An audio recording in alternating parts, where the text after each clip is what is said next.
Hi, and welcome to part 5 of new student orientation for incoming students from Cégep into the Bachelor of Science at McGill University.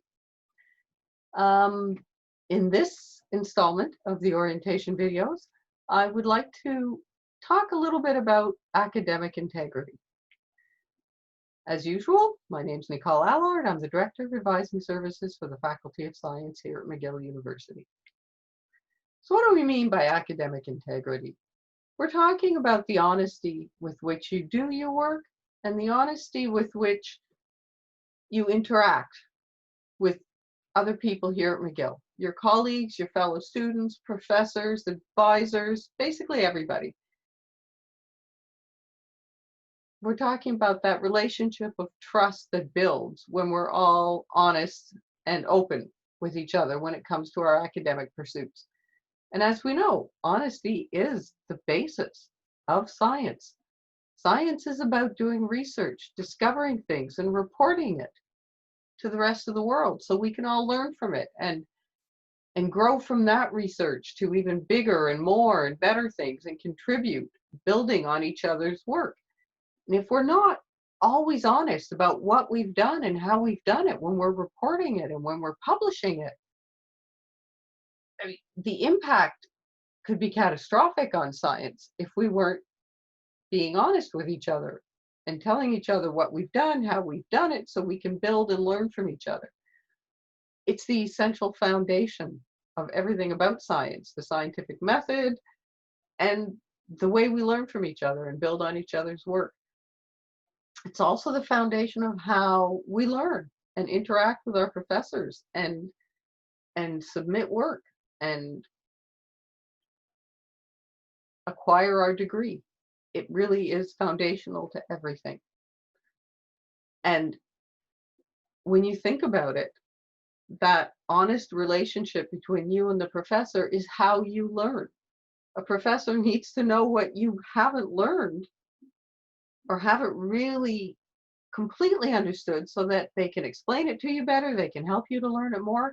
You need to be able to acknowledge what you haven't completely understood yet so that you can learn it properly and get the most out of your education. That's really the point of academic integrity and honesty.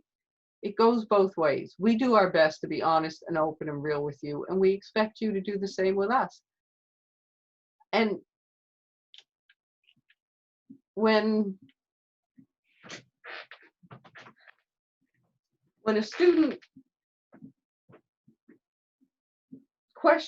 leads us to question that honesty by submitting work that looks like it's been taken from someone else, or when someone copies from the internet, or copies from a friend, or tries to cheat on an exam, that compromises everything about the educational process. Not only you personally, because you're just cheating yourself in the end. If you don't learn it all, what was the point of being here? You're here to learn, and that's how you learn. And yes, you're going to make mistakes sometimes. We all do. Again, that's how we learn. But cheating just ends up cheating yourself. You don't learn it properly. You're not going to be able to build on that foundational knowledge. And you're not going to feel good about yourself. So we have a website. It's at the bottom of each of my slides here that tells you a lot more about our code of student conduct. We have a formal code of student conduct that outlines what we consider to be unacceptable behavior from an academic point of view as well as from a personal point of view, in terms of how you interact with your fellow students, with the community here at McGill. We tell you what we expect and what we find problematic. And you really should read that. And you should read this website to learn more about how to inform yourself, how to engage, how to get the best and most out of your experience here while being inherently honest with all of us. You'll also find, once you start your studies here, that you have a mandatory academic integrity online tutorial that you will be required to complete. You will receive an email about this, usually about mid-September or October, prompting you to complete this tutorial, which helps you to better understand what we expect in terms of honest behavior, helps to define what we consider to be plagiarism and cheating, provides examples, and provides ideas of how to avoid it. It's a very valuable tool for you to learn what we expect of you and how to avoid behaving in ways that aren't quite as honest as we would like.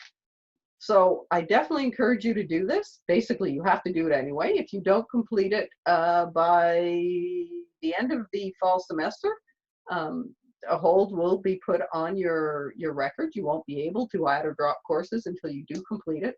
But more to the point, do it for yourselves. Do it to learn more about our expectations and how to meet them, and how to meet your own expectations in terms of being an honest and real student. Now, there's another thing I want to say is I am the disciplinary officer here in the Faculty of Science, so I have to deal with all the allegations of potential academic dishonesty, whether it's cheating or plagiarism or whatever, and make decisions on what to do about them.